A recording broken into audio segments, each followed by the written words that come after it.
Hello students, कैसे हैं आप सब। स्वागत है आप सबका आगाज इंस्टीट्यूट में। आज क्लास नंबर 14th है एमपीपीएससी यूनिट 1 की। और आज का जो हमारा विषय है वह विषय है गणतंत्र। अभी तक हमने प्राचीन भारतीय ज्ञान परंपरा, भारतवर्ष, वेद, उपनिषद, आरण्यक, ब्राह्मण ग्रंथ, षट दर्शन, स्मृतियां, रीत सभा समिति, ये सारे टॉपिक पढ़े हैं। आज की क्लास में हम जो अगला हमारे सिलेबस में टॉपिक है गणतंत्र, इसे पढ़ने वाले हैं। तो आइए स्टूडेंट, करते हैं शुरुआत। समझते हैं आखिर में गणतंत्र होता क्या है और गणतंत्र से रिलेटेड आपके पेपर में क्या क्या प्रश्न आपको देखने को मिल सकते हैं। तो बहुत अच्छा टॉपिक है, सबको इसकी समझ होना चाहिए, है ना, क्योंकि भारत जो है हमारा एक गणतांत्रिक राज्य है। भारत जो है हमारा वह एक गणतंत्र है। तो आखिर में इस गणतंत्र का क्या मतलब और इस गणतंत्र शब्द का अर्थ क्या होता है, ये सारी चीजें हम समझेंगे। अभी पिछले साल की ही बात है। हमारे जो माननीय प्रधानमंत्री हैं नरेंद्र मोदी, उन्होंने संयुक्त राष्ट्र सभा में एक बात कही थी। और वो बात यह थी कि भारत जो है वो लोकतंत्र की जननी है। या मैं यूं कहूं कि भारत जो है वो गणतंत्र की जननी है। मतलब विश्व में जहां पर भी गणतंत्र स्थापित है, विश्व को गणतंत्र भारत ने सिखाया, है ना। क्योंकि भारत में प्राचीन गणतांत्रिक व्यवस्था के हमें प्रमाण देखने को मिलते हैं। तो नरेंद्र मोदी ने अभी पिछले साल ही संयुक्त राष्ट्र सभा में ये बात कही थी कि भारत लोकतंत्र का जनक है, भारत लोकतंत्र की जननी है। तो ये बात बहुत अहम हो जाती है ना, इस गणतंत्र शब्द के लिए, है ना। मतलब अ, ऐसा माना जाता है और हम भी ऐसा ही कहेंगे कि दुनिया को गणतंत्र हमने सिखाया, है ना। मतलब हम कई बार यूं बोलते हैं ना, आपने कई बार सुना होगा कि इंडिया जो है वो लोकतंत्र की जननी है ना, भारत लोकतंत्र की जननी है। तो बहुत सारे लोग यहाँ यूं समझते हैं कि हमारे देश में लोकतांत्रिक व्यवस्था है, इसलिए भारत को लोकतंत्र की जननी बोला जाता है। या भारत जो है बहुत बड़ा देश है और इतना बड़ा देश होते हुए भी यहाँ पर लोकतंत्र है। और वो लोकतंत्र पिछले 75-80 सालों से, है ना, वो लोकतंत्र बिल्कुल वैसा ही चलता आ रहा है ना। जबकि भारत के ही समय पर जो देश लोकतांत्रिक हुए थे उनका लोकतंत्र पूरा गड़बड़ा चुका है ना। पाकिस्तान इसका सबसे अच्छा उदाहरण है। कोई लोकतांत्रिक व्यवस्था नहीं, वहां की सेना जब चाहती सरकार को बेदखल कर देती है। तो हाँ, बहुत सारे लोगों के मन में ये चीजें होती हैं कि भारत को लोकतंत्र की जननी इसलिए बोलते हैं कि भारत में लोकतांत्रिक व्यवस्था बहुत अच्छी है। तो आप इसको इतने संकीर्ण रूप में मत समझिए। भारत को लोकतंत्र की जननी सिर्फ इसलिए नहीं हम बोलते हैं कि भारत में लोकतांत्रिक व्यवस्था है। भारत को लोकतंत्र की जननी या हम यूं कहें गणतंत्र की जननी इसलिए कहा जाता है क्योंकि विश्व में जो गणतांत्रिक व्यवस्था के प्राचीनतम प्रमाण हैं वो हमें भारत से ही मिलते हैं। जब विश्व में राजतंत्र थे उस समय हमारे भारत में बहुत सारे ऐसे क्षेत्र थे जहां पर गणतांत्रिक व्यवस्था थी। और विश्व ने भी उस गणतांत्रिक व्यवस्था को भारत से ही एडॉप्ट किया, भारत से ही विश्व ने सीखा, इसलिए भारत को गणतांत्रिक व्यवस्था कहा जाता है। हम शुरुआत करेंगे, पूरा इतिहास जानेंगे गणतांत्रिक व्यवस्था का। गणतांत्रिक व्यवस्था से रिलेटेड जितने भी प्रश्न एग्जाम में हो सकते हैं उन सारे ही प्रश्नों को हम यहाँ पर अच्छे से कंप्लीट करने का प्रयास करेंगे। चलिए, तो सबसे पहले हम समझते हैं कि आखिर में इस गणतंत्र शब्द का मतलब क्या होता है, इस गणतंत्र शब्द का अर्थ क्या होता है। तो देखो स्टूडेंट, गणतंत्र शब्द जो है वो दो शब्दों से मिलकर बना है। एक शब्द है गण और दूसरा है तंत्र। तंत्र मतलब कि पूरा सिस्टम होता है ना, कोई चीज कैसे क्या काम करेगी उसका जो एक पूरा सिस्टम होता है उसको जनरली हम तंत्र बोलते हैं। जैसे हमारा पोषण तंत्र है पूरा, या मैं यूं कहूँ हमारा आहार तंत्र है ना, कि कहाँ से खाना शरीर में जाएगा, कैसे पचेगा, है ना, पूरा एक सिस्टम। तो तंत्र मतलब एक पूरा सिस्टम हो गया, है ना। अब बात करते हैं हम इस गण शब्द पर कि आखिर में इस गण शब्द का क्या मतलब। तो गण शब्द का जो मतलब है वह होता है समूह, है ना। गणतंत्र का जो मतलब है या गणतंत्र का जो शाब्दिक अर्थ है वह होता है समूह। हम कई बार बोलते हैं ना, हम मनुष्य गण, देवता गण, है ना, या हम और भी इस गण शब्द को कई प्रकार से यूज करते हैं, है ना, गण शब्द। तो गण शब्द का मतलब होता है समूह। पीछे जुड़ा हुआ है तंत्र, तो गणतंत्र अर्थात मतलब ऐसा सिस्टम जो कि सामूहिक हो, ऐसा सिस्टम जो कि एक समूह के द्वारा चलाया जा रहा हो, है ना। गणतंत्र का मतलब ऐसा शासन है ना। तंत्र मतलब आप शासन समझे, गणतंत्र मतलब आप ऐसा शासन जो एक समूह द्वारा चलाया जा रहा हो, कोई एक व्यक्ति उस शासन को नहीं चला रहा है, उस शासन को चलाने में जो भागीदारी है वो किसकी है, एक समूह की है ना। ये होता है गणतंत्र का असली मतलब। आगे हम इस पर और विस्तार से भी चर्चा करने वाले हैं, गणतंत्र से रिलेटेड सारे डाउट्स आपके आज क्लियर होंगे। अगर हम इस गण शब्द की बात करें तो ऋग्वेद में हमें इसका सर्वप्रथम उल्लेख मिलता है और लगभग 46 बार गण शब्द का, है ना, गणतंत्र नहीं, सिर्फ इस गण शब्द का उल्लेख जो है वो ऋग्वेद में 46 बार हुआ है। अब किस परिप्रेक्ष्य में हुआ है अगर हम वो देखें तो ऋग्वेद में एक समूह के रूप में इस गण शब्द का प्रयोग हुआ है ना। तो ऋग्वेद में गण शब्द का प्रयोग हुआ है 46 टाइम, और गण शब्द का जो शाब्दिक अर्थ है वह होता है समूह। अब देखो, हम बात शासन प्रणाली की यहाँ कर रहे हैं, तो थोड़ा समझना कि शासन प्रणाली में मतलब जो किस किस प्रकार की शासन प्रणाली होती है और गणतंत्र जो है वो दूसरी शासन प्रणाली से किस प्रकार से भिन्न है, हम उदाहरणों के द्वारा और इस प्रकार से समझेंगे कि आपको कोई भी डाउट्स यहाँ से नहीं बचेगा। देखो स्टूडेंट, राजतंत्र में जनरली क्या होता है, एक ही परिवार का शासन होता है। एक ही परिवार से तात्पर्य यह है कि पिता राजा है, पिता की मृत्यु के पश्चात वो अपने किसी भी बेटे को अगला शासक नियुक्त कर देगा, है ना, फिर उसके बाद फिर अगला शासक नियुक्त हो जाएगा। ठीक है, ये तो हो गई शासक की नियुक्ति की प्रणाली। दूसरी चीज, इस राज्य में जितने भी काम होंगे उन सबको या वो सारे ही निर्णय लेने वाला जो व्यक्ति है ना, वो राजा ही होता है। मतलब राजा ही कानून बनाएगा। भले राजा को आप कितनी भी सलाह दे दो, राजा जो चाहेगा वही करेगा, है ना। रावण का नाम आपने सुना होगा।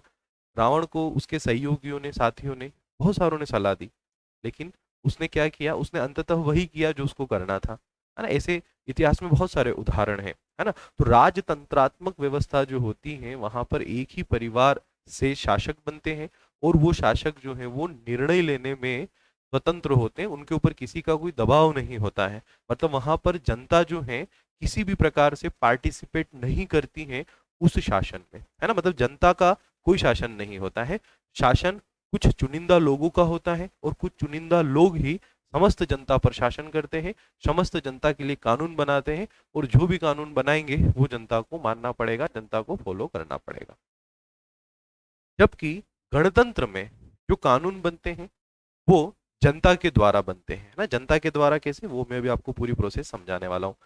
गणतंत्र में जो कानून बनेंगे वो जनता खुद बनाएगी, मतलब जनता अपने लिए खुद कानून बनाएगी। ठीक है, जनता के द्वारा ही शासन होगा, जनता ही अपनों में से किसी एक को अपना राजा चुनेगी, है ना। ऐसा नहीं होगा कि आज कोई व्यक्ति राजा है तो वो आज नहीं है तो उसने जिसको बोल दिया अब अगला राजा वो बन गया, नहीं।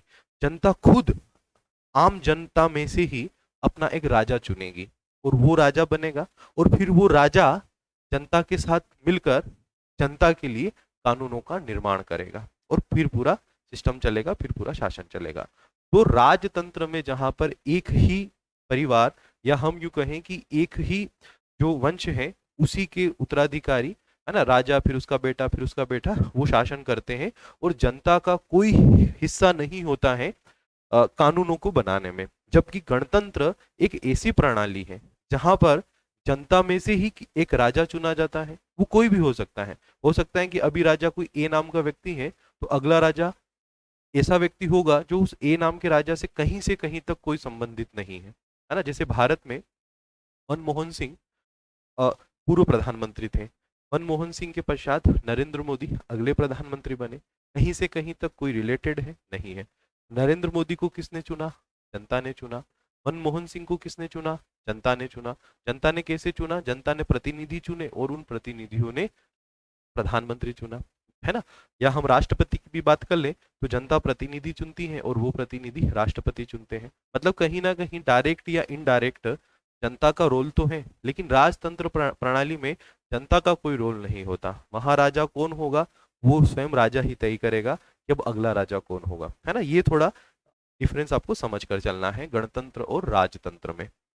अब देखो स्टूडेंट, हम यहाँ पर राजतंत्र की नहीं, हम यहाँ पर बात कर रहे हैं गणतंत्र की। तो हम थोड़ा और गणतंत्र को वाइड रूप में समझते हैं कि आखिर में कैसे जनता पार्टिसिपेट करती है गणतंत्र में, गणतंत्र में कैसे जनता कानून बनाती है। जैसे भारत गणतंत्र है, तो आपके मन में एक प्रश्न आ रहा होगा कि सर मुझे तो कभी भी नहीं बुलाया दिल्ली कि आओ कोई कानून बना रहे हैं और हमको तुमसे पूछना है कि ये कानून बनाए या नहीं। आज तक क्या आपको बुलाया कभी? मुझे भी नहीं बुलाया, है ना। आप अपने दोस्त वगैरह से पूछेगा किसी से कि आज तक क्या किसी को बुलाया गया दिल्ली या भोपाल में जो अपनी राजधानी है, विधानसभा है, वहां किसी को बुलाया गया कि आइए आप और हम सब मिलकर हमारे लिए कानून बनाते हैं। तो फिर हम गणतंत्र में ऐसा क्यों बोलते हैं कि जनता जनता के लिए कानून बना रही है, राजा भी जनता में से चुना जा रहा है। ठीक है, राजा जनता में से चुना जा रहा, वो तो समझ में आ रहा है। जनता चुनाव करती है, वोट देती है, जिसमें ज्यादा जिसको वोट मिलते हैं वो विधायक बनता है या सांसद बनता है, और फिर सांसद विधायक अपनों में से एक अपना नेता चुन लेते हैं, मुख्यमंत्री या प्रधानमंत्री चुन लेते हैं। ये बात तो चलो समझ में आती है कि चुनाव जनता कर रही है, लेकिन जनता अपने लिए कानून बना रही है, ये चीज समझ में नहीं आ रही है। तो अब हम थोड़ा इसी बात को समझते हैं कि आखिर में जनता कैसे अपने लिए कानून बना रही है ना। गणतंत्र की बहुत अच्छी खूबसूरती है, यहाँ कानून जनता स्वयं अपने लिए बनाती है। हम भारत सरकार ने जितने भी कानून बनाए हैं ना, वो हमारे लिए बनाए हैं, लेकिन भारत सरकार कौन है? हम ही है ना। कैसे हैं, मैं अभी आपको पूरी प्रोसेस समझाता हूँ। देखो स्टूडेंट, गणतंत्र क्या कहता है? गणतंत्र का जो मेन उद्देश्य या मेन गणतंत्र की जो बात है वो ये है कि जनता की भागीदारी, है ना, जनता की भागीदारी से कानून बने। उस राज्य में जो कुछ भी हो वो जन भागीदारी से हो, जनता से पूछ कर किया जाए। अब मोदी जी को मान लीजिए कि कोई कानून बनाना है ना, क्योंकि राष्ट्रपति के पास मंत्रिपरिषद होती है ना, और मंत्रिपरिषद के मुखिया प्रधानमंत्री है, और प्रधानमंत्री जी मान लीजिए कि हमारी सरकार कोई कानून बना रही है। अब प्रधानमंत्री कोई कानून बना रहे हैं, तो क्या वो एक एक व्यक्ति से घर घर पूछने आएंगे? चलो आ भी जाते, अगर हमारे भारत देश की जनसंख्या 1 या 2 लाख के आसपास होती, है ना, या 50,000, कुछ इतनी ही अगर हमारे देश की जनसंख्या होती, तो शायद ये संभव भी था कि हम कोई कानून बनाए तो हम सभी से पूछने निकल जाए, है ना, या सभी से कोई वोट करवा ले कि भाई ये कानून बना रहे हैं तो ये कानून बनना चाहिए या नहीं बनना चाहिए। लेकिन आप जानते हैं कि भारत में जो जनसंख्या है वो अरबों में है ना। 100 करोड़ से भी ज्यादा यहाँ पर जनसंख्या है, 150 करोड़ को टच कर रही है। अब इतनी सारी जनसंख्या के देश में कैसे हर व्यक्ति से राय ले पाना संभव हो पाएगा कि क्या हम ये कानून आपके लिए बनाए या नहीं बनाए, है ना। आप खुद सोचिए, क्या ये संभव है? ठीक है, फिर अब अगर ऐसा नहीं हो सकता तो फिर क्या दूसरा तरीका अपनाया। तो दूसरा तरीका ये कि क्यों ना हम ऐसा करें कि जनता से न पूछते हुए जनता के किसी एक प्रतिनिधि से पूछ लें। मतलब हम भारत की जितनी भी जनसंख्या है, उस जनसंख्या को प्रतिनिधित्व के हिसाब से कुछ अलग अलग हिस्सों में डिवाइड कर दे। जैसे कि आप यूं समझिए कि आप किसी गांव में रहते हैं, गांव में 100 घर हैं, हर घर में 5-5 व्यक्ति हैं, टोटल 500 लोग हैं। अब कहीं पर कोई मीटिंग हो रही है और उस मीटिंग में ये कहा गया कि भाई हम गांव के हित में कोई निर्णय ले रहे हैं, तो सभी गांव वाले वहां पधारे। अब आपके घर में 5 लोग हैं, तो आपके घर के 5 लोग उस मीटिंग का हिस्सा न बनते हुए आपके घर के एक मुखिया को आपने भेज दिया, है ना, आपके घर के एक मुखिया को आपने भेज दिया, या किसी भी एक व्यक्ति को आपने प्रतिनिधि बना दिया कि भाई हम 5 लोगों का तू प्रतिनिधि है और तू उस मीटिंग में जा, है ना, तू वहां पर जो भी फैसला लेगा वो हमारे अकॉर्डिंग ही लेगा। तो मतलब 500 लोग न आते हुए हर घर से कितने व्यक्ति आ गए? एक एक व्यक्ति आ गया, है ना, हर घर से एक एक व्यक्ति आ गया उस घर का प्रतिनिधित्व करते हुए, है ना, और वो 100 लोग वहां पर बैठे हैं और उन 100 लोगों ने मिलकर अपने लिए जो भी नियम कानून बनाने थे वो बना लिए। अब ऐसा ही सेम यहाँ पर है कि इतने करोड़ों लोगों से कैसे पूछें कि भाई कानून बनाए या नहीं बनाए। तो क्या किया गया, जनसंख्या का डिवाइडेशन किया गया, जनसंख्या के अनुसार एक प्रतिनिधि को बुलाया गया, है ना। जैसे ऐसा होता है ना, कहीं शादी की पत्रिका आती है तो घर वाले सब नहीं जाते हैं, बस एक व्यक्ति चला जाता है, और एक व्यक्ति चला जाता है तो पूरे घर का काउंट हो जाता है। मतलब ऐसा होता है ना, किसी कहीं फंक्शन में जाना हो और घर से सब नहीं जा पा रहे, लेकिन फिर भी एक व्यक्ति अगर उस फंक्शन को अटेंड कर लेता है, तो जिस व्यक्ति की यह फंक्शन था वो ये मान लेता है कि हाँ ठीक है, उस घर से कोई आया था, है ना। मतलब हमने एक प्रतिनिधि भेज दिया। तो इतनी सारी जनसंख्या को हम दिल्ली बुलाकर उनसे पूछें बारी बारी भाई आपके लिए हम कानून बनाए क्या, इससे अच्छा है कि उस जनता का एक प्रतिनिधि हम बुला लें, है ना, उस जनता का एक प्रतिनिधि हम बुला बुला लें, और वो प्रतिनिधि आकर कानून में, कानून बनाने में अपनी भागीदारी निभाएगा। भाई क्या कानून बनाना है उस वो प्रतिनिधि बताएगा, है ना। तो फिर जनता में से अब दूसरा प्रश्न ये उठा कि भाई जनता में से वो प्रतिनिधि कौन होगा, क्योंकि हर व्यक्ति चाह रहा है कि मैं भी दिल्ली जाऊं, है ना। मान लीजिए कि 1,000 की आबादी है, चलो 1,000 तो हमारे देश के हिसाब से बड़ी कम है, अपन मान लेते हैं कि 1 करोड़ की आबादी है ना। 1 करोड़ की आबादी है, उस 1 करोड़ की आबादी में से एक व्यक्ति को दिल्ली जाना है प्रतिनिधि बनकर, है ना, उस 1 करोड़ की आबादी का प्रतिनिधि बनकर। अब आप खुद जानते हैं कि अगर किसी को बोलेंगे ना कि भाई कौन दिल्ली जाना चाहता है, तो वो 1 करोड़ ही अपने हाथ खड़े करेंगे कि मैं जाना चाहता हूँ। कौन मना करेगा? कोई मना नहीं करेगा, है ना। आप भी अगर होंगे तो आप भी मना नहीं करेंगे, आप भी बोलेंगे मुझे जाना है प्रतिनिधि बनकर। तो अब दूसरा प्रश्न ये उठा कि भाई इन 1 करोड़ में से कौन जाएगा, उसका चुनाव कैसे करें। तो फिर उसके लिए क्या होती है, उसके लिए होती है वोटिंग, है ना, उसके लिए होते हैं चुनाव। उसके लिए चुनाव होते हैं आप और हम सब मिलकर, है ना। मतलब मान लीजिए कि 150 करोड़ जनसंख्या है, तो 1-1 करोड़ के हिसाब से, 1-1 करोड़ के हिसाब से 150 सीटें हो गई, है ना। एक उदाहरण दे रहा हूं मैं, 1-1 करोड़ के हिसाब से 150 सीटें हो गई, मतलब 1-1 करोड़ जनसंख्या की 150 सीटें हो गई, और हर सीट से एक एक प्रतिनिधि आएगा। तो अब वो 1 करोड़ जनता अपना एक प्रतिनिधि चुनती है ना। अब वहां पर कोई भी उस इलेक्शन का हिस्सा हो सकता है ना। कुछ मापदंड है, उन मापदंडों को अगर कोई भी फॉलो करता है तो हर व्यक्ति जो है उसका हिस्सा हो सकता है। और जब आप, और वो 1 करोड़ जनता जब वोट डालेगी तो जिसको ज्यादा वोट मिलेंगे वो उस पूरी जनता का प्रतिनिधित्व करेगा, और वो कहाँ जाएगा, जहां कानून बन रहे हैं, है ना, वो कहाँ पहुंचेगा, जहां कानून बन रहे हैं। तो मतलब 1 करोड़ जनसंख्या का एक प्रतिनिधि बना दिया गया। अब वो जो व्यक्ति है ना, वो उस 1 करोड़ जनसंख्या का प्रतिनिधित्व कर रहा है।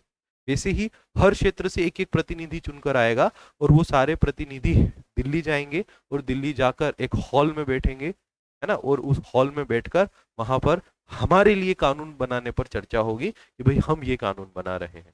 हमारे क्षेत्र का प्रतिनिधि होगा, वो कहेगा कि नहीं, ये कानून बनने से तो मेरे क्षेत्र का नुकसान है, मैं ये कानून नहीं बनने दूंगा, मैं ये कानून को नहीं मानता। तो फिर ऐसा विवाद हो गया, तो फिर उस विवाद को कैसे निपटाए, तो वहां पर भी फिर दूसरा तरीका निकाला जाता है। कौन सा तरीका? वोटिंग का, है ना, कि वोटिंग कर ली जाए। और फिर वहां पर भी वोटिंग होती है, और वोटिंग के द्वारा फिर देखा जाता है कि भाई उन प्रतिनिधियों में से भी कितने प्रतिनिधि पक्ष में है, कितने विपक्ष में है, ज्यादा पक्ष में होते तो वो कानून बन जाता है ना। यही पूरी प्रोसेस होती है, ठीक है। तो 1 करोड़ जनसंख्या को न बुलाते हुए एक व्यक्ति को हमने बुलाया, मतलब वो एक व्यक्ति 1 करोड़ है ना। जिस एक व्यक्ति को हमने दिल्ली भेजा चुनकर, वो अपने आप में 1 करोड़ है ना। और ऐसे जब 150 लोग आए, मतलब वो कौन है, वो 150 करोड़ है ना।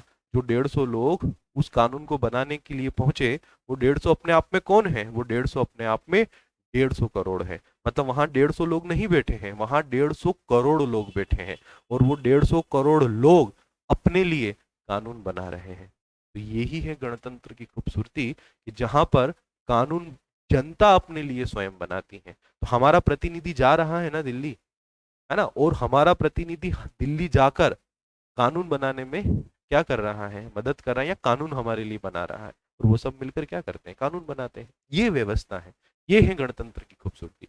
हालांकि आज स्वरूप बदल गए, आज जो प्रतिनिधि है वो अपने आप को मालिक समझने लगा, है ना। ये सबसे बड़ा नुकसान आज वर्तमान में देखने को मिलता है। जिस व्यक्ति को हम प्रतिनिधि बनाकर भेज रहे हैं ना दिल्ली या भोपाल, वो व्यक्ति अपने आप को तो मालिक समझने लगा कि मैं तो मालिक हूँ, है ना। जबकि वो मालिक नहीं है, वो तो हमारा प्रतिनिधि है, असली मालिक तो हम है ना। प्रतिनिधि कौन होता है, आपने देखा ना, सांसद प्रतिनिधि, विधायक प्रतिनिधि। तो विधायक प्रतिनिधि की ज्यादा वैल्यू है या विधायक की ज्यादा वैल्यू है, आप खुद बताइए। सांसद प्रतिनिधि की ज्यादा वैल्यू है या सांसद की ज्यादा वैल्यू है, आप खुद बताइए। तो वो जो जन प्रतिनिधि है जो दिल्ली भोपाल जा रहा है, उसकी ज्यादा वैल्यू है या जनता की ज्यादा वैल्यू है, आप खुद सोचिए। तो वैल्यू तो जनता की ज्यादा है, वो तो भैया हमारा प्रतिनिधि है, मालिक तो हम है असली। पर आज सिस्टम जो है पूरा उलट हो चुका है। आज जनता अपने आप को नौकर समझ रही है है ना, और इन नेताओं को अपना भगवान समझ रही है, जबकि ये तो प्रतिनिधि हैं हमारे, जो हमारे लिए कानून बना रहे हैं। ठीक है, तो गणतंत्र जो है स्टूडेंट, गणतंत्र में जनता अपने लिए कानून बनाती है। कम जनसंख्या होती, मान लो हमारा भारत कोई ऐसा देश होता जहां पर 2-4 लाख ही जनता है, हो सकता है कि हम सारी जनता से पूछ लेते हैं, क्योंकि विश्व में ऐसे बहुत सारे देश हैं, है ना, जहां से जनता से ही पूछा जाता है। कोई कानून बनता है तो उस पर बकायदा, जैसे चुनाव में वोटिंग होती है ना, ऐसे वोटिंग होती है, और आम जनता जो है अपना वोट डालती है जाकर, है ना, और जिसको, और उस कानून के पक्ष में अगर ज्यादा वोट मिले तो वो कानून बनता है, कम वोट मिले तो वो कानून नहीं बनता है।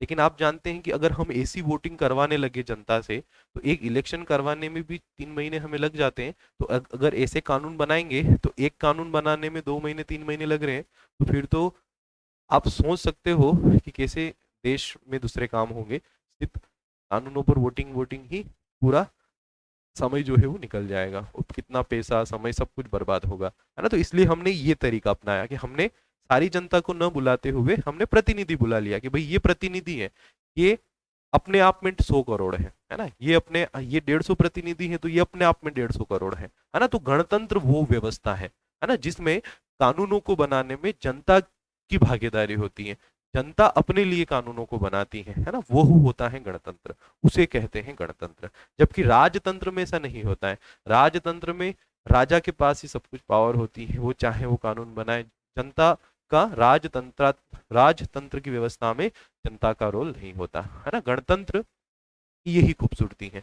अब बताइए, क्या हमारा भारत गणतंत्र है? आप कहेंगे बिल्कुल है, कानून तो हम ही बना रहे हैं ना। अब आपके मन में अब ये भी प्रश्न नहीं होगा कि सर हम कैसे बना रहे हैं, हमने प्रतिनिधि भेजा है ना, हमने हमारा प्रतिनिधि भेजा है ना, हमारा प्रतिनिधि गया है ना दिल्ली, हमारा प्रतिनिधि गया है ना भोपाल। अरे हम तो मालिक हैं। ये वोट लेने आते हैं नेता, तब बोलते भी है ना, भैया आप मालिक हो, मैं तो सेवक हूँ आपका, है ना, जब वोट जाइए, है ना। तो यही बात हकीकत है ना। जनता ही मालिक है देश की, क्योंकि हमारा देश गणतंत्र गणतंत्र है ना। हम हमारे प्रतिनिधि को भेज रहे हैं भोपाल और दिल्ली, है ना। वोट क्यों हो रहे हैं? वोट इसलिए हो रहे हैं कि भाई जाएगा कौन? बहुत सारे लोग बोल रहे हैं कि मुझे जाना है, मुझे जाना है, मुझे जाना है, तो फिर हम उनमें से एक को चुन लेते हैं, है ना। और जहां पर कोई खड़ा नहीं होता वहां चुनाव होते ही नहीं है, आपको भी पता होगा, वहां निर्विरोध होता है। अगर एक ही व्यक्ति खड़ा हुआ और कोई दूसरे खड़े हुए ही नहीं, वहां वोटिंग होती नहीं, बस वही व्यक्ति जाता है प्रतिनिधि बनकर। और आपको ये भी पता है कि वोट देने की जो उम्र है वो 18 वर्ष है। 18 वर्ष से कम व्यक्ति वोट नहीं दे सकता। तो इसके पीछे भी एक कारण है कि भाई जो 18 से कम का है, जब उसका इतना बौद्धिक विकास ही नहीं है, तो वो अपने लिए क्या कानून बनाएगा? कानून बनाने के लिए थोड़ा बौद्धिक विकास तो होना चाहिए ना। जो बच्चे हैं छोटे छोटे, वो क्या जाने कि क्या कानून सही है, क्या कानून गलत गलत है। अगर वो बच्चे कानून नहीं बना सकते, तो भाई वो क्यों प्रतिनिधि चुनेंगे, है ना। वो क्यों प्रतिनिधि चुने? प्रतिनिधि तो वो लोग चुनेंगे ना जो कानून बनाएंगे, है ना। तो इसलिए हमारे देश में जो वोटिंग की उम्र है वो 18 से कम वाले वोट नहीं देते, 18 से ज्यादा वाले वोट देते हैं। क्यों देते हैं वो भी कारण मैंने आपको बता दिया।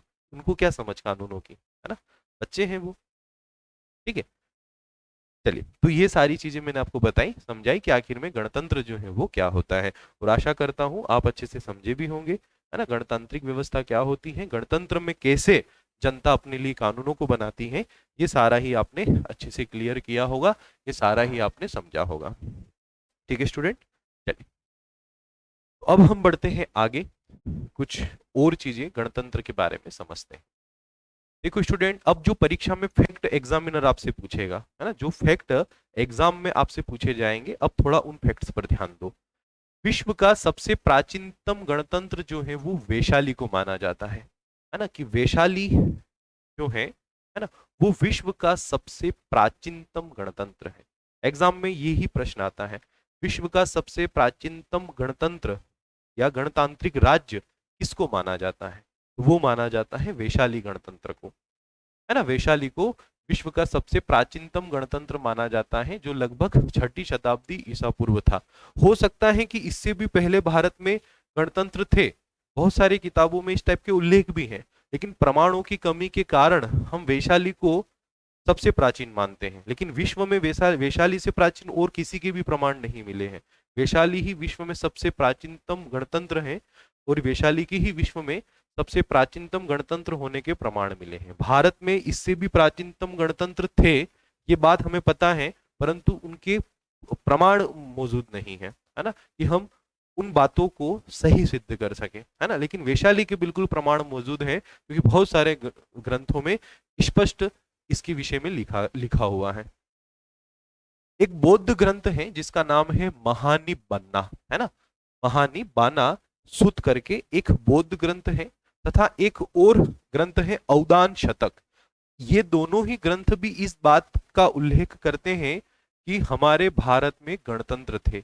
इस औदान शतक में लिखा है कि एक व्यापारी संघ भारत आया था, और जब उसके राजा ने पूछा कि भाई भारत में तुमने क्या देखा, तो वो व्यापारी बोलते हैं भारत में हमने गणतांत्रिक व्यवस्था देखी, है ना। इस औदान शतक में इस प्रकार की बातें लिखी हैं। महानिबाना सूत में भी लिखा है कि महात्मा बुद्ध ने भी गणतंत्र व्यवस्था को बहुत अच्छी व्यवस्था बताया था, है ना। तो महानिबाना सूत और औदान शतक में भी भारत के कुछ राज्य जो है वो गणतंत्र थे, इस बात का उल्लेख है। एक ग्रीक इतिहासकार हैं जो है डियोडोरस सिकुलस, है ना, ये सब याद रखेगा।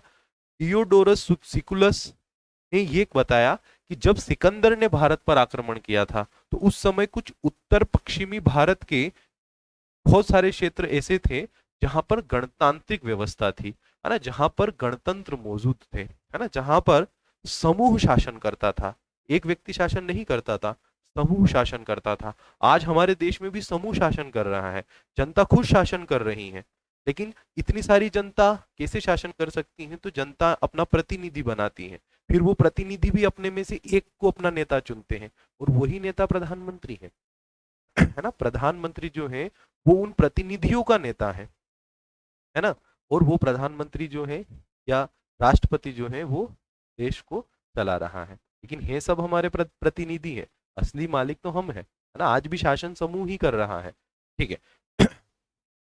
कौटिल्य का जो अर्थशास्त्र है तथा पाणिनि की जो अष्टाध्यायी है, उसमें भी भारत में गणतंत्र व्यवस्था के होने का उल्लेख मिलता है। तो देखो इतने सारे एविडेंस हैं जो भारत में आज से लगभग 2600 साल पहले, 2500 साल पहले भारत में गणतांत्रिक व्यवस्था थी, इस बात का प्रमाण देते हैं। कौटिल्य का अर्थशास्त्र, पाणिनि की अष्टाध्यायी, डियोडोरस सिकुलस का लेख, महानिबाना सूत और औदान शतक, ये ऐसे प्रमाण हैं जो भारत को गणतंत्र बताते हैं कि भारत में गणतांत्रिक व्यवस्था थी। अब एक ऐत्रेय ब्राह्मण ग्रंथ है ना, आप सबने पढ़ा भी है इस ऐत्रेय ब्राह्मण ग्रंथ के बारे में। अब इस ऐत्रेय ब्राह्मण ग्रंथ में एक उल्लेख किया गया है कि उत्तर कुरुओं तथा उत्तर मदों में शासन के लिए समस्त समुदाय का अभिषेक किया जाता था, है ना, ये बात लिखी है। देखो इस बात पर जोर देना, ऐत्रेय ब्राह्मण ग्रंथ में एक बात लिखी है कि उत्तर कुरुओं, है ना, ये क्षेत्र है, उत्तर कुरुओं तथा उत्तर मदों में शासन के लिए समस्त समुदाय का अभिषेक किया जाता था।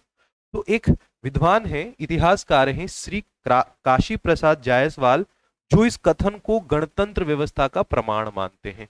उनका कहना है कि जो ऐत्रेय ब्राह्मण ग्रंथ ये कह रहा है कि शासन के लिए समस्त समुदाय का अभिषेक किया जा रहा है, मतलब समूह शासन चला रहा है, इस बात का ये प्रमाण है, मतलब कि गणतांत्रिक व्यवस्था का प्रमाण दे रहा है ऐत्रेय ब्राह्मण, है ना। तो ऐत्रेय ब्राह्मण ग्रंथ में ये जो कथन लिखा हुआ है ना कि समस्त समुदाय का अभिषेक किया जा रहा है, हालांकि यूं नहीं लिखा है कि यहाँ गणतांत्रिक व्यवस्था है, लेकिन बात लिखी है कौन सी, कि समस्त समुदाय का अभिषेक किया जा रहा है। तो काशी प्रसाद जायसवाल ने ये अनुमान लगाया कि भाई समस्त समुदाय का अभिषेक किया जा रहा है, जबकि राजतंत्र में तो सिर्फ राजा का अभिषेक किया जाता था, है ना। आपने देखा ना, राज्याभिषेक में राजा दूध से नहलाते थे, राजा का अभिषेक करते थे, लेकिन यहाँ तो समस्त समुदाय का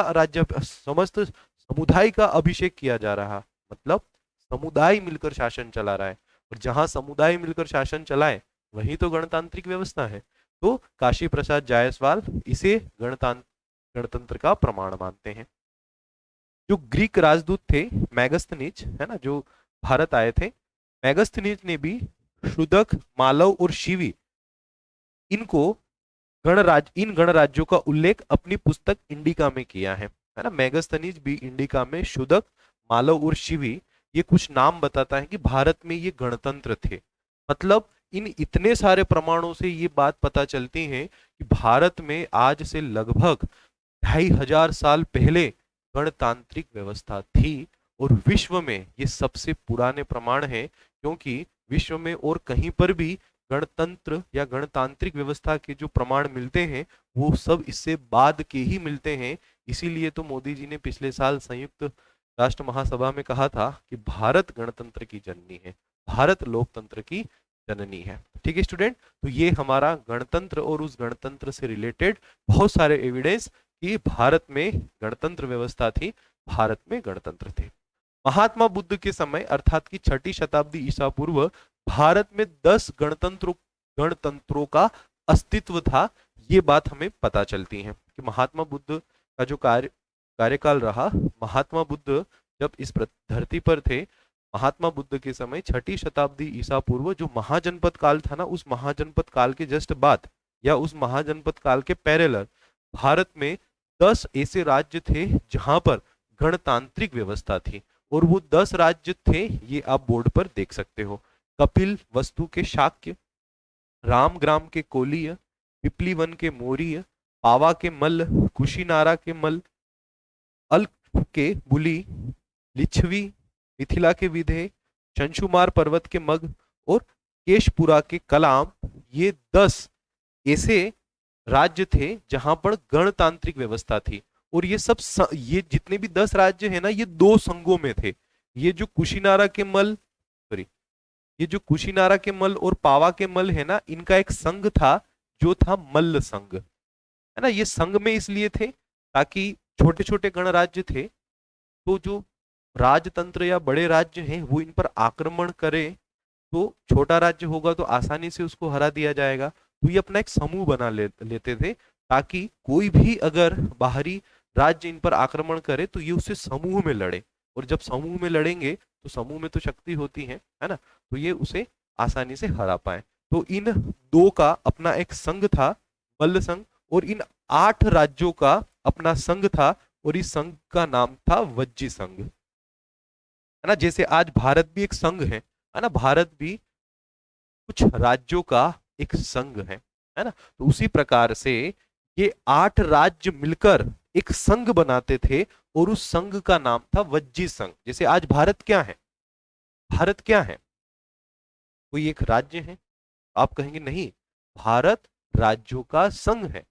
उसी प्रकार से ये वज्जी क्या है, क्या वज्जी एक राज्य है? नहीं, वज्जी कई सारे राज्यों का है ना। ये 8 राज्य जो हैं, इन 8 राज्यों का एक संघ हुआ करता था वज्जी, और इस वज्जी की राजधानी थी वैशाली, है ना। और इस वज्जी की राजधानी थी वैशाली, जो वैशाली है ना लिच्छवी की भी राजधानी थी, है ना। तो वैशाली जो है राजधानी थी वज्जी संघ की, ठीक है। और 8 राज्यों का संघ हुआ करता था और उस संघ को बोलते थे वज्जी संघ। और इन 2 राज्यों का एक संघ था, पावा के मल और कुशीनारा के मल, इनका जो संघ था उसको बोलते थे मल्ल संघ, है ना। ये 2 संघ थे। आप यहाँ देख सकते हो 6ठी शताब्दी ईसा पूर्व भारत में 10 गणतंत्रों का अस्तित्व था, जो 2 संघों में संगठित थे, है ना, जो 2 संघों में संगठित थे। और वो 2 संघ ये रहे, क्योंकि इनको मगध से खतरा था, है ना। क्योंकि इस समय मगध अपने उत्कर्ष पर था, मगध जो है वो अपने चरम पर था, मगध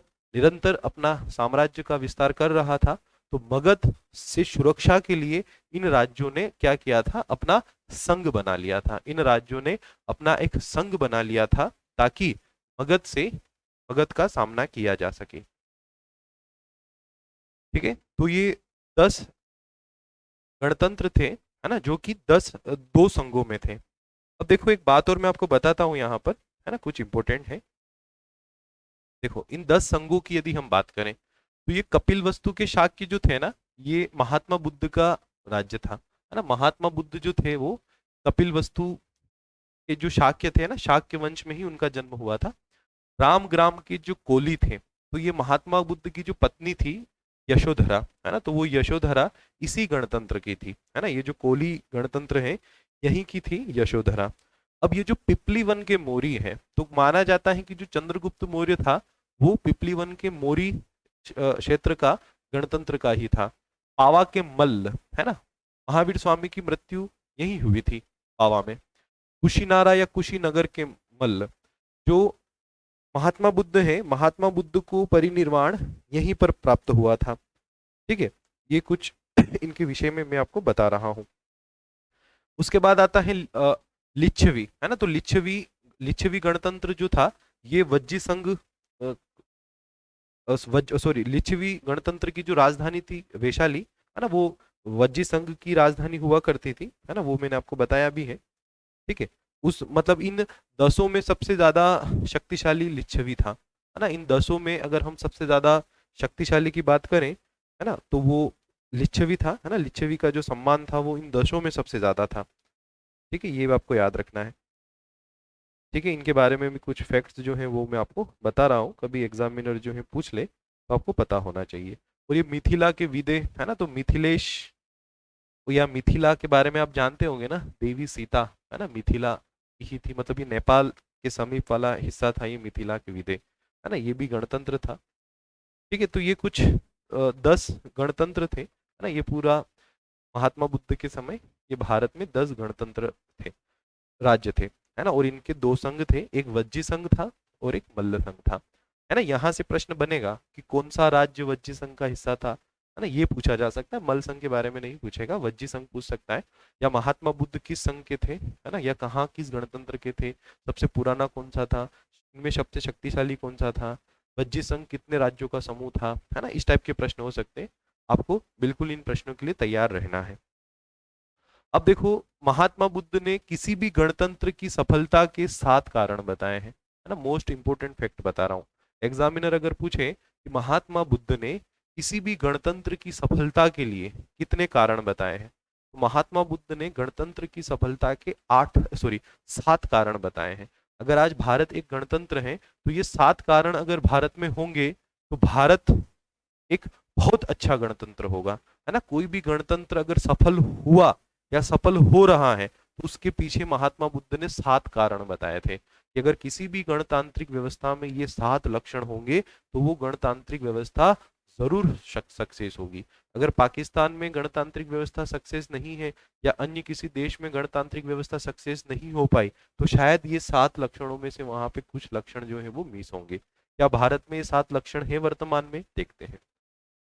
सबसे पहला लक्षण, जल्दी जल्दी सभाएं करना तथा अधिकतम लोगों का उसमें भाग लेना। तो देखो, हमारे भारत में जल्दी जल्दी सभाएं बिल्कुल होती हैं। जल्दी जल्दी सभाओं का मतलब ये है कि जो कैबिनेट की मीटिंग होती है ना, जो भी हमारे प्रतिनिधि हैं वो एक बिल्कुल एक सेशन बुलाते हैं ना, शीतकालीन सत्र होता है संसद का, ग्रीष्मकालीन सत्र होता है, मानसून सत्र होता है ना। और उसमें क्या होता है, उसमें सभाएं ही होती हैं, कानूनों पर बात होती है और अधिक से अधिक लोग उसमें भाग ले, है ना। तो आपको पता भी होगा कि हमारे देश में हमेशा यही प्रयास होता है कि अधिक से अधिक लोग जो है वो हिस्सा लें, किसका, उस सभा का, उस संसद का, है ना, जहाँ अधिक से अधिक लोग आए। हम समय समय पर चीजों का परिसीमन भी करते हैं कि ज्यादा से ज्यादा प्रतिनिधि वहां बुलाए जाए, है ना। तो ये चीजें बिल्कुल हमारे भारत के गणतंत्र में देखने को मिलती है। राज्य के कामों को मिलजुल कर करना, तो बिल्कुल हमारे यहाँ पर भी राज्यों के कामों को मिलजुल कर करने के लिए कुछ सूचियां बनाई हुई है, समवर्ती सूची, राज्य सूची, है ना, संघ सूची, है ना। उनमें कुछ विषय डिसाइड किए हैं कि भाई ये काम तुम करो, ये काम हम करेंगे, ये काम कोई नहीं करेगा तो दोनों में से कोई भी कर लेंगे, है ना। तो हमने मिलजुल कर बिल्कुल कामों का बंटवारा किया है ना। तो महात्मा बुद्ध ने भी कहा था कि राज्यों के कामों को मिलजुल कर करना। नंबर 3, कानूनों का पालन करना। तो बिल्कुल हम यही उम्मीद करते हैं हम जो भी काम करें वो कानूनों के अंतर्गत करें। जहां पर कानूनों का उल्लंघन शुरू हो जाएगा वहां पर गणतांत्रिक व्यवस्था पूरी चरमरा जाएगी। भारत में हमेशा यही कहा जाता है, हमें भी बचपन से यही सिखाया गया, कानूनों का पालन करो। हालांकि ये बात और है कि कानून अच्छे सब चाहते हैं पर उन कानूनों का पालन करना कोई नहीं चाहता, है ना। तो अच्छे कानून चाहिए तो आप जो कानून है आप उनका भी पालन करें। बहुत सारे कानून बनाए हुए हैं, है ना। बाइक चलाते समय हेलमेट लगाएं, ये भी एक कानून है। कौन फॉलो करता है, करते हैं आप, मैं तो करता हूँ, आपको भी करना चाहिए, है ना। ऐसे बहुत सारे कानून हैं तो हमें कानूनों को फॉलो करना चाहिए।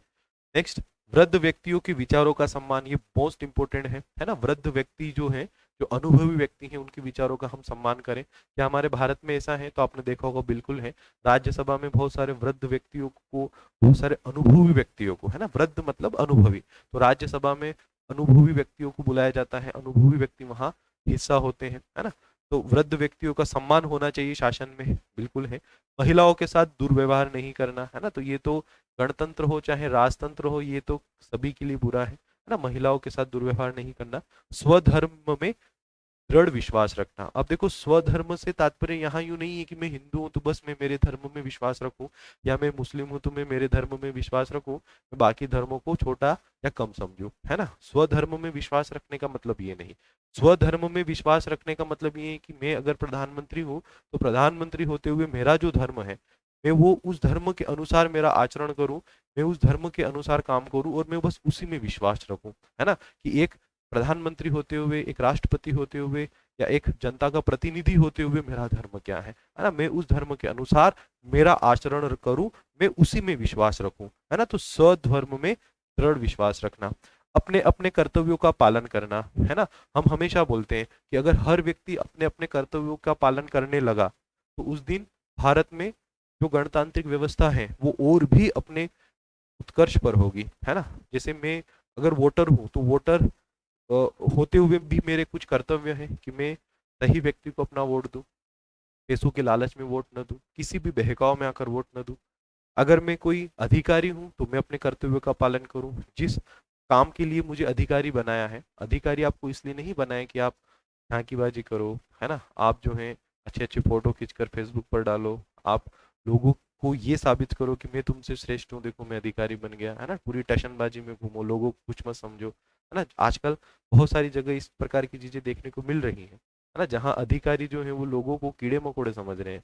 आपने देखा होगा हमारे मध्य प्रदेश में भी हाल ही में ऐसी बहुत सारी घटनाएं हुई हैं घटित, और वहां पर मुख्यमंत्री ने एक्शन भी लिया और उन अधिकारियों को हटाया भी है अपने पद से। तो ऐसा नहीं होना चाहिए। अब अगर आप अधिकारी हैं तो एक अधिकारी होते हुए आपके जो कर्तव्य हैं, आप उन कर्तव्यों को भली भांति समझ कर काम करें, है ना। आप अगर प्रधानमंत्री हैं, आप अगर राष्ट्रपति हैं, आप अगर कोई मंत्री हैं, विधायक हैं, सांसद हैं, तो आप अपने कर्तव्यों को समझकर उन कर्तव्यों के अनुसार आप काम करें। और अगर अगर आप उन कर्तव्यों के अनुसार काम करेंगे, आप अपने कर्तव्यों का पालन करेंगे, तो देश अपने उच्च गणतंत्र के लक्ष्य को प्राप्त करेगा। देश में जो व्यवस्था है वो बहुत अच्छी होगी, है ना। कोई सैनिक, सेना का सिपाही है ना, सेना का सिपाही आपको पता होगा ना, रात को 12 बज रही हो, 2 बज रही हो, लेकिन वो कभी भी अपने कर्तव्य से पीछे नहीं हटता। वो ऐसा नहीं सोचता है कि यार सो जाऊं, यार क्या बंदूक लेकर घूमूं मैं सीमा पर। वो दिन रात जो भी उसका कर्तव्य होता है, जो भी उसकी ड्यूटी होती है, पूरी उसको फॉलो करता है ना, पूरे उसको मानता है। तो जिस दिन देश का हर व्यक्ति अपने आप को पहरेदार समझने लगेगा, है ना, कि मैं देश का नागरिक तो हूँ लेकिन मैं इस देश का पहरेदार हूँ, मैं इस देश के गणतंत्र का रक्षक हूँ, मैं इस देश की शासन व्यवस्था का रक्षक हूँ, मैं इस देश का रक्षक हूँ, है ना, तो उस दिन हमारा देश वैसे ही तरक्की कर लेगा। जैसे सेना का सिपाही बाहरी दुश्मनों से देश को बचा रहा है, वैसे ही आप और हमको मिलकर कानूनों का पालन करते हुए, आप और हमको मिलकर हमारे कर्तव्यों को समझते हुए हमें आंतरिक रूप से देश की रक्षा करनी होगी। ठीक है। तो महात्मा बुद्ध ने ये 7 सफलता के कारण बताए हैं कि आप इनको फॉलो कर लीजिए, है ना। ये एक गणतंत्र को श्रेष्ठ बनाते हैं, और हमारे भारत में हमें ये सब देखने को मिलते हैं। हालांकि कुछ कुछ ऐसे हैं जहाँ पर कुछ कमियां वगैरह देखने को मिलती हैं, लेकिन उनमें सुधार की सख्त जरूरत है, हमें सुधार करना चाहिए, है ना। तभी हम जो है महात्मा बुद्ध के जो विचार थे उन विचारों को भी परिपूर्ण कर पाएंगे, और एक भारत को एक श्रेष्ठ गणतंत्र के रूप में स्थापित कर पाएंगे। ठीक है स्टूडेंट, चलिए। तो ये महात्मा बुद्ध, अगर एग्जामिनर पूछ ले कभी कि महात्मा बुद्ध ने गणतंत्र की सफलता के कितने कारण बताए, आप फट से उत्तर दीजिएगा 7 कारण बताए हैं, है ना। और ये गणतंत्र में होना चाहिए। चलिए, तो ये हमारा गणतंत्र जो है वो कंप्लीट हुआ, है ना। अब देखो, गणतंत्र के कुछ नुकसान भी हैं।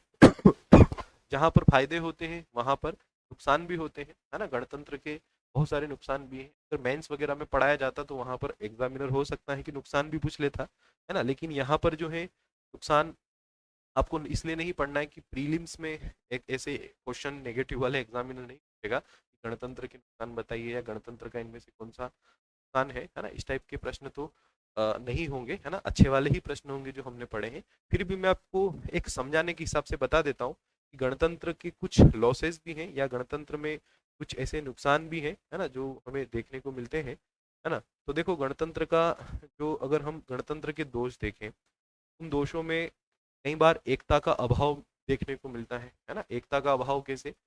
मैं इंडिया की बात नहीं कर रहा हूँ, मैं सिर्फ एक आपको उदाहरण दे रहा हूँ कि इस प्रकार की चीजें पहले हुई है। जैसे 8 राज्यों का एक संघ बना था, है ना, गणतंत्र में। तो 8 राज्य जो थे या वहाँ उनके गणतंत्र था, तो वहाँ पर कई बार क्या होता था, एकता का थोड़ा अभाव देखने को मिलता था। या कई बार ऐसा होता था, गणतंत्र में कई बार इस प्रकार की चीजें होती थी कि सामंतवादी ताकतें हैं वो अपना वर्चस्व स्थापित करने के लिए चीजों को रिकंस्ट्रक्ट करने की कोशिशें करती हैं, है ना। मतलब बहुत सारे ऐसे यहाँ पे हमें नुकसान भी देखने को इसके मिलते हैं, लेकिन हमें यहाँ नुकसानों पर बात नहीं करना है ना, क्योंकि यहाँ पर एनालिटिकल दिमाग थोड़ा कम लगाना है, यहाँ पर थोड़ा फैक्चुअल माइंड को ज़्यादा यूज़ करना है प्रीलिम्स में। तो आप इतनी समझे, और कुछ मैंने एक दो चीज़ें आपको बताई हैं उतना आप याद रखें। ये गणतंत्र नामक जो टॉपिक है वो हमारा कंप्लीट हुआ, और परीक्षा में यही प्रश्न होंगे, है ना। आप इसके लिए बिल्कुल निश्चिंत रहें, परीक्षा में जो प्रश्न है वो आपको यहीं से, और मैंने अभी आपको गणतंत्र में बताया, आपको यहीं से प्रश्न जो है वो एग्जाम में देखने को मिलेंगे। चलिए स्टूडेंट, आप याद रखिएगा, अच्छे से इनको कंप्लीट कीजिएगा। मिलते हैं हम अगली क्लास में, जहाँ पर गणतंत्र के बाद जो हमारा अगला टॉपिक है हम उसे समझेंगे, उसे कंप्लीट करेंगे। नोट्स के लिए आप मोबाइल एप्लीकेशन डाउनलोड कर सकते हैं। आपके बहुत जल्दी हम यूनिट टेस्ट और जो टेस्ट हैं वो भी स्टार्ट करेंगे, है ना। थोड़ा अपना सिलेबस हो जाए उसके बाद आपके टेस्ट भी हम स्टार्ट करेंगे, और कुछ दिन में आपकी जो क्लास की टाइमिंग है, नंबर ऑफ लेक्चर्स है, उसको बढ़ा दिया जाएगा, है ना। और कोशिश पूरी यही होगी कि समय पे हम कोर्स को कंप्लीट कर लें। चलिए, तो मिलते हैं हम अगली क्लास में। चैनल को सब्सक्राइब नहीं किया हो तो कर लीजिएगा, ताकि आपको आने वाले वीडियो का नोटिफिकेशन आप तक पहुंचे, है ना। नोटिफिकेशन बेल को भी ऑन कर लीजिएगा। मिलते हैं अगली क्लास में। Good day, goodbye, all the best.